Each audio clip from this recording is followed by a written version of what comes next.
So thank you so much for joining me. Thank you. So have you been to having me. Peppermill? Yeah, it's probably like my second or third time. I've brought my parents here when they came to visit. Just because of the history of it, Rat Pack, Elvis, them kind of prolific entertainers. They've got a lot of history here. So Santana shot a music video here.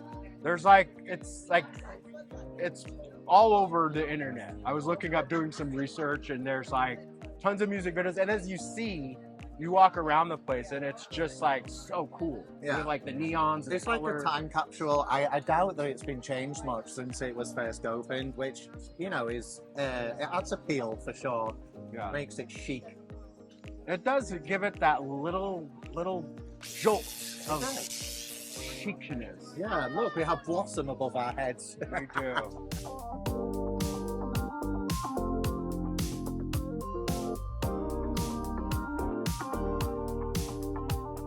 I met somebody on a vacation. I had a holiday romance. Okay. And I made it to Vegas. Here I am.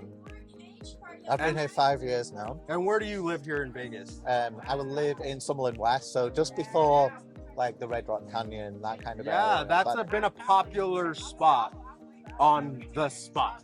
Yeah, it is. Yeah, people, like I interviewed Lisa. Of course. She lives in Summerlin. You mean my good friend Lisa Minter? Your best friend. Never heard of her. Never heard of her. She owes me $50. Yeah, Lisa, if you're out there, I want that $100. So how do you like it? We like to talk about quality of life, and Summerlin is up there on that pinnacle. Let me tell you, Julian, I do not miss things I do not miss from the UK. Traffic. Okay. Traffic. Oh my God. For me, getting stuck on the I-15 for 5 minutes is nothing compared to what I had to deal with. We had some of the worst motorways in the world. That's one thing I don't miss. The weather is another. Before I came to Vegas, I came from a city called Manchester, if you know it. And it was guaranteed to be grey and cloudy or rain. 260 plus days of the year. For anybody, that is mega depressing. So I don't miss the weather, and I don't miss traffic.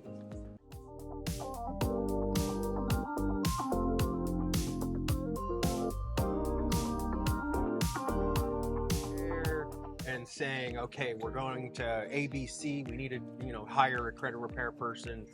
There are quick fixes, little things that you could do to clear things up. What would some of those things be? So handing them to credit restoration would usually be for something that, like removing late payments, missed payments, that kind of thing, because those things really can dink your credit, and that's nothing really that could be a quick fix solution from a lender. Our sort of advice is, when we pull the credit report, is to kind of see where that money's going. If some loans can be paid off entirely, how many credit cards does somebody have as well? Because it's not just about the utilization of one. You could have such higher balances on one, that it's not going to be the $2,000 credit card that's really keeping you back there. Let's get that utilization down to under 35%, but let's really try and pay them high balances down. It's about having conversations like that, really talking about what kind of access they have to finances, and assets. Can they have someone? Do they have someone that can help them pay that off? Because some people are really motivated to buy now, right? And that is a massive instigator for people. If they're motivated to buy, we don't want them to become deflated during that process, right? We want kind of things to work quickly. So those would be quick fixes where, the next time the bureaus pulled them credits, then they could have, shot up quite a bit, just from paying off some loans, paying down credit cards, and having them kind of conversations just to see if, that's accessible for them or achievable.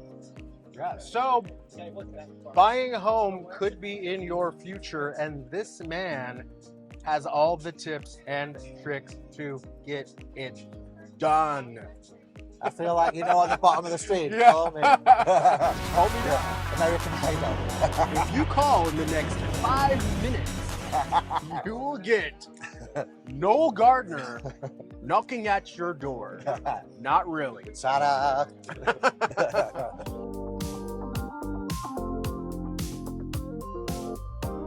Part of the Screen Actors Guild, my friend. Oh, yeah. Closure. Yeah, it was a weird situation with the Screen Actors Guild. My sister in Hawaii, her husband is a marketing genius. Marketing Cameron Crowe from the Titanic. Wrote James Cameron. That's Crowe. That's who I'm talking about. James You know Cameron. James Cameron? No, I don't know him. It's like My- 3 degrees from Julian Salazar. My sister's husband is a marketing god. Okay. That's okay. what he wrote in Variety. Like, this guy is a marketing god. Yeah. So Okay. my sister's husband calls me one day and says, "Hey, can you be at this shoot at 5 a.m. on Venice Beach?" And I'm like, "Well, hell yeah." And he's like, Mel Gibson himself needs your type in this role for the Academy Awards. It was like an intro shoot for the Oscars. So I show up and I have a whole room. The makeup person was an Academy Award winning. Her name's V. She has a show. She's like dolling me up, giving me like body tattoos so I could be an apocalypto Indian. For his movie that was Shut up! For The the- Apocalypto. Apocalypto. Yeah, I know that one. Thank you so much.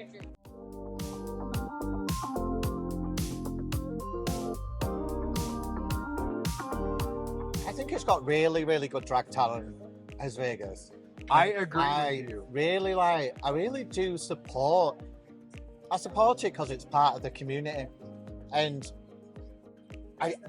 when I lived in Manchester, we had a gay village. Okay. And what I thought, so basically, you know, the bars, it's called Canal Street. But all the bars and the clubs were in a district of Manchester that, was known as the gay village. It was very historical. But when I came to Vegas, I noticed that community was lacking quite a lot.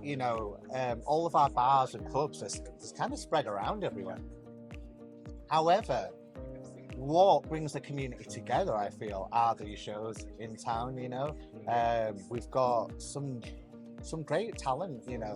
Not only do you have the RuPaul Live at the Flamingo, but a lot of the queens circulate from doing the bars to that show as well. So I think it's quite a special place for that demographic to be right now. Because if they start doing the circuit here, they have the chance of being part of a residency, and something much bigger than the bars scene. Yeah, I agree with you because the drag talent is like it's world class. Like you have you can go right now. We're on the strip right now. We can go down to Treasure Island and they have a drag show. Yeah, at Senor Frogs, At Senor Frogs.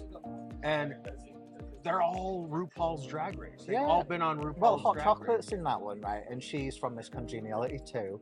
So you do have quite prolific drag queens here, like you say. A lot of them have been on RuPaul and then returned for All Stars, and then returned again for another All Stars or Versus the World. I think that was needed, that kind of representation for our community was needed, especially on TV. And I think that RuPaul Charles has broken down so many walls for our community that I remember I only did my herstory, if you know what that means. My herstory during the pandemic.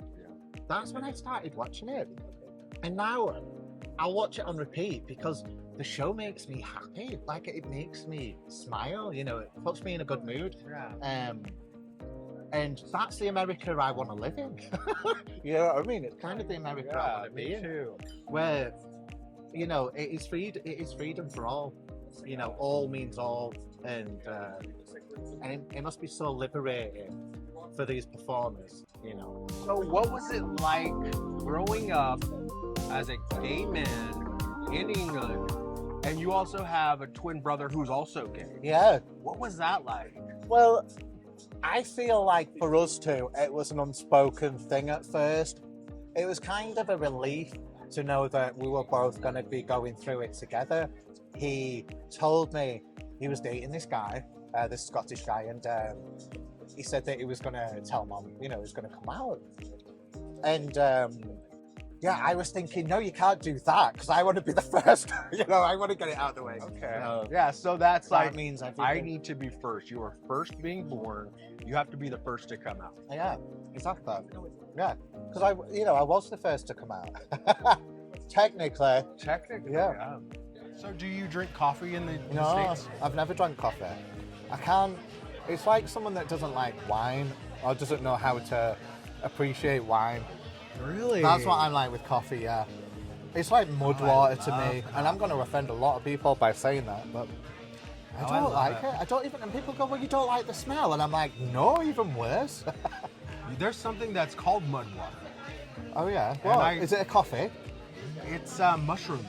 Oh. So it's exactly Mushroom everything that you hate because it's kind of sludgy, but it's mushrooms, and it's like 8 different kinds of mushrooms, but it's I fantastic. did magic. And there's none of those. Psilocybin is what they call it, but there's none of those. But mushrooms, there's a documentary on Netflix that goes into like the expansion of your brain, of what happens to your body when you I think I saw ingest that. mushrooms. It's magical. It's literally magic mushrooms. I think that's How to change your mind. How to change your mind. Is that it? I think that's another one. You're like, I don't know.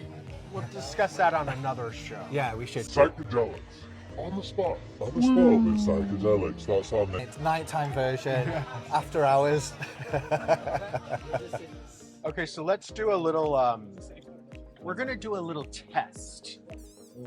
And you're going to judge me on my English accent. Well, what? See. And we're not going like regions. All right, okay. You're going to pinpoint where my accent's from and how good it is. All right. So you're just going to do a generic British. You're not going to go for region because this is tough to emulate, right? To copy. I'm not going to copy you. You're an you. actor. Come on. I'm not going to copy you. You're an actor, Julian. You ain't part of SAG for nothing. Embody it. All my life, I had to fight. I had to fight my sisters. I had to fight my brothers. That your British accent. Yeah. Fail. Okay, so here's the real test. Okay. You think these people over here looking at me, or they just giving me a little crack and singing? It's from like London area. Is it? I think so. Do it again. You think these people over here are looking at me, or they just winding me up a bit? Yeah, you're doing a southern accent for sure. Is that where you're from? No. Okay. I'm from the north. So a lot of the time on this show, I'll talk about quality of life. Yeah. What we just talked about with the exclusivity of how this town is super inclusive of everybody and world-class talent from across the world. We talked about the drag shows and the gay bars. There's like 20 in this town. It's Really? I think I've only done 5. Well, you've got some. We work need to a bar crawl, Jerry. Yeah, and we you should need to do take me to all these We places. should do a crawl. Yeah, I feel like Well, I've been hidden away from my own kind for too long. Yeah, let's do it. Friend perspective as well. It's interesting because when I was growing up, I used to always want a twin brother. So I wouldn't have to go through this craziness of growing up gay by myself. I always wanted somebody there, and my brothers and sisters were 7 years older than me. Yeah. So I'm pretty much growing up by myself, It's a big gap. which led me to become very closeted and denying who I was for the longest time. Yeah. Because in Utah, I 100% thought that I was the only person that was like me, because it wasn't a thing. Where wasn't a in thing. Utah did you grow up? I grew up in Ogden, Utah. So if Now, you look at the Yeah, map, what part of the state's that? like you see this the big Salt Lake. It's Yes. at the very tip of the lake. Oh, so you're very north. Yeah. Yeah. Okay. So at that time, I was the only gay person. Yeah. It was- And I isn't it felt quite that I was. liberal in Salt Lake? Now Okay. it is. We What's- go back now, and it's just like pride flags everywhere. Yeah. It's not even really gay bars because they're just all inclusive. Okay. Talking about the quality of life. This is the life. This is the Utah that I was hoping for when I was growing up. Yeah. Is the way All Utah longed for, is yeah. today, and I love Utah. My husband and I will go back to Utah often, and it's just like, where was this town 25 years ago when I needed it? But thank God it is where it is now, because kids growing up it's a lot different than when we were growing up. 100%. Yeah. There's a lot more representation around now, and I know that irks a lot of people, but it's so important that it's there.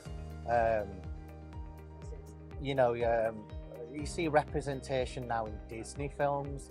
You know, there was representation in was it Marvel or DC recently? The Eternals.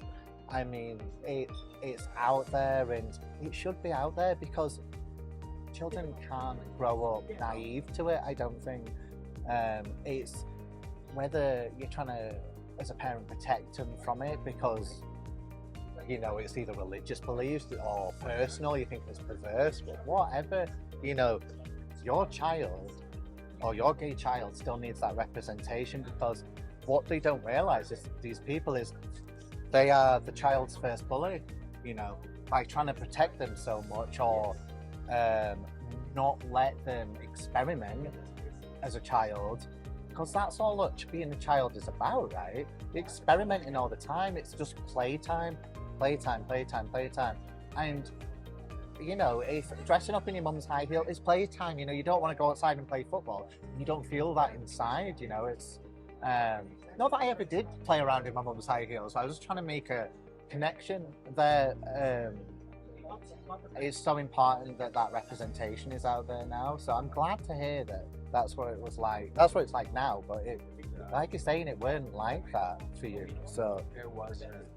you know, I'm reading this book at the moment called The Velvet Ridge, and the author of the book and who actually reads it on Audible, you know, and is a gay man as well. So the fact that he uses his clients' stories, you know, their identities hidden for obvious reasons, but he uses scenarios and teachings, and it's been great for me to delve into that book and understand sometimes why I feel the way I feel or why I react the way I react, because it is a hard thing to grow up as a gay man in a straight man's world. And I think that's the reason why we're even sitting here today, because I don't have to incorporate homosexuality into my channel, but I choose to because I know it's important. And I know that if one person sees this and says, hey, they're just like me, they grew up just like I did, you know, maybe I can Sell houses. sell houses. Yeah. Yes. Be successful at selling houses. So yeah, it's very important. And I feel like now, why not? Yeah. You know, I have nothing to hide. So I'm grateful that we have a platform. Everybody has a platform to say, hey, Yeah. we can be professional. Well, we're also gay. And let's be real. The best of us are. Let's be absolutely real here. Every girl wants a gay best friend. Every straight guy should want a best friend because that's the one that's going to get you laid. Not by him, but he knows all the hot chicks. And we're like magnets. Yeah, totally. And Well, you are especially. oh, sure. So yeah, I felt the synergy. Magnetized. Static electricity. Ooh, what was that, Julian? Is your vibrating ring on? we're also brutally honest. Like there's not a lot of bullshit. When you have a gay that is in your inner circle, you're gonna get the truth and you're gonna level up. Whether you want to or not, you're going to. We talk about pivoting. Yeah. And in 2020, the entire planet had to pivot. So even with what's going on now with our interest rates, it's like it's nothing new for us. No, it's episodic for Yeah, sure. we've done it before. We know how to do it, and we know how to embrace change. So that's what we're doing. That's what I'm doing. As far as 2023 is concerned, it's all about how are we going to pivot? What are we going to do? Yeah. I'm not going to not be successful. That's not going to happen. The inventory was none. Like we couldn't go out. I couldn't go out and like even open doors for buyers because the inventory just wasn't there. The amazing thing about our market right now is that there's tons of inventory. The houses are dropping in price, and it's like a kid in a candy store. This is the time for anybody to go out and say, hey, be smart, talk to you, and really get the money down to a fine point. Like when Zach and I went into escrow a few months ago, and you guys came at me with like, let's go full asking. So we went full asking on it, and I was just blown away. And I'm like, whoa, I don't ever go full. Yeah. But you guys had something in your pocket. Like there was like, you guys were creative enough to figure out that this will benefit you in the long run. By the way, that house ended up selling recently for $75,000 less. Wow. Man, see? It wasn't priced right. It couldn't have been priced right. But that tactic made a lot of sense in your situation. And this is, you know, you don't remember why. This is why. No, we work with you. We work with you a lot. You know, not only are we like business referral partners, we're also friends as well. And we're thinking of that as your forever home, right? Yeah. That's your forever home, and you wanted it. And it's for us. It's like, what are you going to come out of pocket with now? You've just gotten married. You know, you've just been married. You just spent a lot of money on that, and fair enough, you know, you had the reserves, the money was there, but it was like, wait a minute, let's see what tactic we can play. Because you guys, that's all you guys do. I mean, I've opened $1 million homes all day long, but you guys are in the back crunching those numbers. That's not my strong suit. Well, it wasn't mine, but here I am. Yeah, here you are, killing it. Thank you, sir. Absolutely, and I'm so grateful. And I'm so grateful that you took time to come and allow me to interview you on my show. And that, ladies and gentlemen, is On the Spot. Absolutely right. On the spot, Las Vegas, Peppermill. Peppermill. DJ Soul, Yeah, take it away.